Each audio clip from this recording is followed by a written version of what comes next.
sortie des difficultés financières. Bienvenue dans cette vidéo. Si tu passes ici pour la première fois, je te prie de t'abonner, liker, partager. Surtout, reste jusqu'à la fin. Reste, écoute jusqu'à la fin. Voilà. Avant de commencer, je me présente. Je suis Chriska, motivatrice entrepreneur e-commerce, auteure et formatrice. J'aide des personnes à trouver leur couloir de vie et de briller grâce à leur potentiel divin, à créer des marques. Voilà, parce que tu ne dois plus passer le temps à admirer la marque des gens, tu dois créer ta propre marque. Il y a beaucoup, il y a plus en toi. Voilà, je vais te parler aujourd'hui de, des finances. On va parler des finances aujourd'hui. Les finances, la destinée, c'est un lien parce que ici, cette chaîne parle beaucoup plus de la destinée, mais la destinée, c'est toute notre vie. Et les finances en fait partie, voilà, de la destinée. Et très souvent, on a ce petit truc-là qui nous trotte dans l'esprit. Non, je fais comment pour sortir des difficultés financières. On va beau te dire, voici, tu vas avoir un bon planning, voilà, tu vas avoir une bonne gestion, voilà, tu dois, euh, tu dois pas blaguer avec les finances, tu vas bien planifier la discipline, etc. Tout ce qu'il faut vraiment pour multiplier de l'argent. Mais n'oublie pas qu'il y a un secret. Il y a peut-être ce qu'on ne te parle pas, il y a peut-être ce qu'on ne te dit pas. Je viens te parler de ce secret-là ce matin. C'est quoi ce secret? Tu vas beau dire que, ok, je fais le planning, je planifie mon succès. Voilà, je suis disciplinée, je ne blague pas avec mes 1 centime. Lorsque je mets l'argent de côté, là, ça ne cherche pas son frère. Lorsque je fais ceci, voilà, je multiplie, je mets ça en action, je développe, je fais comme ça, je vends, je garde. Mais alors, mais est-ce que tout ça te permet de vivre, de sortir de cette difficulté financière? Il y a beaucoup de personnes qui disent, puisque je suis formatrice, hein, donc les personnes que je reçois me disent, moi je n'arrive pas, je ne m'en sors pas. À chaque fois que je crois que j'ai essayé de faire le pas, il y a une situation qui arrive là et ça me ramène encore en arrière. Tous mes efforts sont vains. Je garde l'argent, j'économise, même ce que je dis que cette année j'ai économisé, ce mois j'ai économisé, ce trimestre j'ai économisé. Mais alors, après ça, une maladie vient, ça prend tous mes finances. Une amende, une contrevention vient, ça prend tous mes finances. Un vol même, ça prend tous mes finances. Une arnaque, ça prend tous mes finances, etc., etc., etc. Une panne de voiture, etc. Une tontine qu'on a même pris, on est parti avec, on a fermé là, etc., etc. Tu as de situations, j'en ai déjà tout entendu. C'est pour te dire que il y a ce petit secret qu'on ne t'a pas partagé que je te dévoile ce matin. Comment sortir des difficultés financières? Le secret, c'est d'appliquer les principes. Les principes, que tu sois païen, que tu sois chrétien, tu dois appliquer. Je ne vais pas tout te développer ici, mais il y a quelques... Dans la formation, on en parle correctement et bien. Mais l'habitude que tu n'as pas, que tu n'adoptes pas lorsque tu veux sortir des difficultés financières, c'est de ça qu'on va parler ce matin. Qu'est-ce que tu fais avec tes finances? Est-ce que tu sers Dieu avec tes finances? Les finances là qu'il te donne, qu'est-ce que tu fais de ça? Quand tu prends, tu t'appropries, tu regardes que tes problèmes, tu regardes que tes tontines, tu regardes que ton argent, tu regardes ici et là et toutes tes situations, ta manicure, pédicure, je ne sais pas trop quoi, tes sortir à toi, aménager, acheter des nouveaux meubles, tu regardes, mais est-ce que tu sers Dieu avec tes finances? La première question que tu vas te poser, c'est là où il y a problème. Tu vois, le premier échec que tu es en train de mettre sur pied. Quand tu as tes finances, tu ne penses pas à servir Dieu avec. Tu ne penses pas. Beaucoup de gens vont dire, il n'y a pas question de, il n'a pas besoin de ton argent, mais il a besoin de savoir au moins, est-ce que tu es reconnaissant? Est-ce que tu sais au moins que l'argent là vient de lui? Est-ce que tu sais au moins que c'est lui qui te donne ça? Est-ce que tu peux être fidèle? Si lui il est fidèle, on dit Dieu est fidèle, est-ce que toi-même tu es fidèle? Voilà. On va dire que non, ça ne sert pas, oh c'est l'ancien temps, oh sont les conneries, oh sont les histoires, oh non. Si tu veux l'indépendance financière, il y a un certain caractère que tu dois adopter. Il y a certaines habitudes que tu dois adopter. Il faut savoir que dans tes finances-là, il y a une partie qui est réservée pour le service. Peu importe le service, il y a plusieurs services. Il y a plusieurs services. Il y a le service dans la maison de Dieu, il y a le service à l'orphelinat, il y a le service dans les hôpitaux, il y a le service dans les plus démunis. Ton argent ne doit pas être seulement pour toi et ta famille. Non. Ton argent doit contribuer à l'avancement de l'œuvre, à l'avancement du royaume.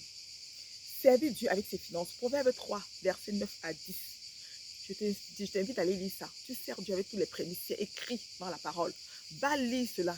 Tu verras que si tu appliques ce que je suis en train de te dire aujourd'hui, tu écoutes attentivement cette vidéo, tu ne seras plus dans le manque.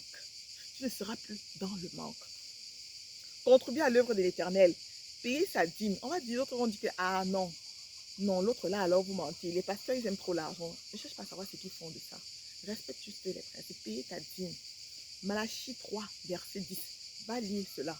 Voilà, je ne veux pas trop décortiquer. Va toi-même lire. Quand tu vas lire, le Saint-Esprit va t'enseigner. Voilà. Tu vas toujours prier. Hein? Voilà, il faut toujours prier avant de payer parce que l'Esprit de Dieu peut te dire que tes finances là, voici où tu vas donner. Moi, j'aime ça et c'est ce que je fais. Hein? Je fais comme l'Esprit est en train de me diriger. Si l'Esprit me conduit ici, quelque part, je vais aller le faire. Par exemple, dans un orphelinat, je vais aller le faire. Oui. S'il me conduit que va voir peut-être telle personne, ça veut dire que le Seigneur, il connaît où il faut s'aimer. Voilà. Donc, si toi-même, tu ne sais pas où tu vas s'aimer, parce qu'il y a beaucoup de personnes qui disent que quand elles regardent la vie des chrétiens ou des pasteurs ou bien de quoi, elles n'ont même plus envie d'aller à l'église. Elles n'ont même plus envie, mais c'est ce qui a été dit. Tu ne vas pas pour quelqu'un.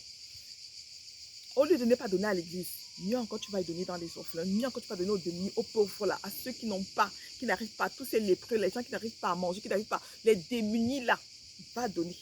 Et en donnant, il faut prier en donnant. Ne reste pas comme ça, tu ne donnes pas, tu dis que oh, je ne donne pas parce qu'ils sont des fausses personnes, parce que leur attitude, parce que c'est pas bien. Non, ne te fais pas justice toi-même.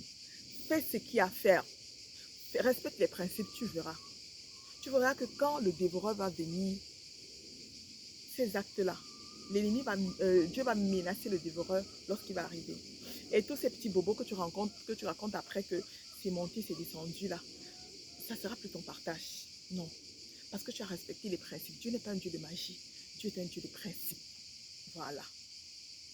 Dieu n'est pas un Dieu de... Je me répète, Dieu n'est pas un Dieu de magie, mais Dieu est un Dieu de principes. Quand tu respectes les principes là, tout cool. Voilà. Donc, il faut partager avec ceux qui en ont dans le besoin. Luc 3, Luc 6, verset 38. Tu vas aller lire là, cela. Voilà. Va lire ça, Proverbe 19, verset 17. Va lire, ça va t'enseigner énormément. Voilà. Et quand tu as fait tout cela, quand tu as donné, là maintenant, tu sais que tu as respecté les principes. Il ne suffit pas de donner parce que si tu donnes et que tu ne planifies pas, ça ne va pas donner. Si tu donnes et que tu ne respectes pas les stratégies, le plan d'action qui va avec, ça ne va pas donner. Et laisse-moi te dire, lorsque tu rencontres toutes ces grandes personnes qui ont fait fortune là, ils ont des orphelinats, ils ont des ONG. Je vois que c'est pour rien. Ils ont des hôpitaux. Tu vas voir qu'ils ont donné des dons dans des hôpitaux. Ils ont fait ceci dans les églises. Ils ont fait ceci. Vous croyez que c'est le hasard? Ce n'est pas le hasard. Ce sont des principes qu'ils sont en train de respecter parce qu'ils savent que le succès en dépend. La vie, le succès se planifie. Le succès n'est pas au hasard. Et tout va. Et pour planifier ton succès, tu as besoin d'un guide pratique comme celui-ci. Planifie ton succès. J'espère que vous voyez bien. Planifie ton succès. Si tu ne l'as pas encore, il faut l'avoir. C'est sur un an. Ce qui est bien sur ce planificateur, ce n'est pas sur 4 mois, sur 3 mois comme les autres. Sa particularité, c'est que c'est sur un mois. Un an, tu utilises ça pendant un an, tu es au top. Et avant de commencer d'abord, on a pris la peine de t'expliquer. Il y a une partie livrée, tu vois. Quand tu ouvres ton guide pratique là déjà, tu vois un peu.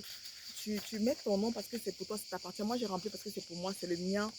Voilà tout un guide pour t'aider à bagarrer contre les voix négatives là qui parlent dans ta tête, pour avoir un état d'esprit positif, pour avoir un mental d'acier. Tu as l'explication à l'intérieur.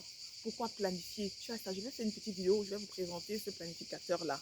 Donc, c'est important pour toi de l'avoir et de le remplir chaque jour, de faire des remarques, de l'écrire. Voilà, c'est important de marcher avec. Quand tu as une petite révélation, tu écris. Et après, tu verras que ta vie n'est plus la même parce que tu as planifié ton année, tu as planifié ta vie. Tu as respecté ce secret dont je t'ai partagé là. Voilà, si tu respectes ce secret, tu vas voir que les choses vont passer à un autre niveau aussi rapidement que possible. Et dis bien rapidement que possible. Ne fais pas un, tu laisses l'autre et après tu vas te plaindre. Fais ce qu'il y a à faire, tu n'auras que tes yeux pour voir que ça sera que un mauvais souvenir. C'est un moment où tu étais dans le manque, c'est un moment où tu ne comprenais rien, tu n'avais pas la paix du cœur. C'est un moment où ton cœur était toujours serré. À chaque fois que tu essayais de grimper, tu te retrouvais encore au bas de l'échelle, encore à la première marche. Voilà. ce moment où c'était comme si c'était que des mauvaises personnes qui venaient sur ton chemin parce que les routes là étaient ouvertes pour toi. Mais quand tu respectes cela, tu fermes les mauvaises routes, les voies négatives. Voilà. Tu fermes avec tes actes. Tu fermes avec tes actions. Voilà. Mais selon la direction du Saint-Esprit, moi je vous dis toujours, selon la direction du Saint-Esprit, on ne marche pas pour marcher, on ne fait pas pour faire, mais on fait parce qu'on était conduit, on était guidé. Voilà. Tu as ton guide pratique, tu peux l'avoir sur Amazon, mais tu peux l'avoir aussi au Cameroun. On expédie partout en Afrique. Voilà, je n'aime pas les longues vidéos, je vais m'arrêter ici. Je vous aime et Dieu vous aime encore plus. Vous pouvez retrouver notre formation transformation ordinaire à extraordinaire. Là-bas, alors, tu vois toutes les bénédictions qui étaient prévues pour toi. Tu vois que, mais attends, ce que je vis là n'est pas normal, c'est pas ma vie. Et là, maintenant, tu vas vivre ta vie. Et aussi, le livre sur le chemin de ma destinée, c'est aussi sur Amazon. Et c'est possible aussi en Afrique. Voilà, on livre. Vous pouvez nous contacter, vous pouvez nous écrire. Hein. Si vous voulez faire partie de la formation, écrivez-nous. Vous pouvez nous contacter, vous pouvez aussi nous suivre sur Facebook, sur Instagram. Voilà, et retrouver notre groupe WhatsApp. On a un groupe WhatsApp où on reçoit des boosts.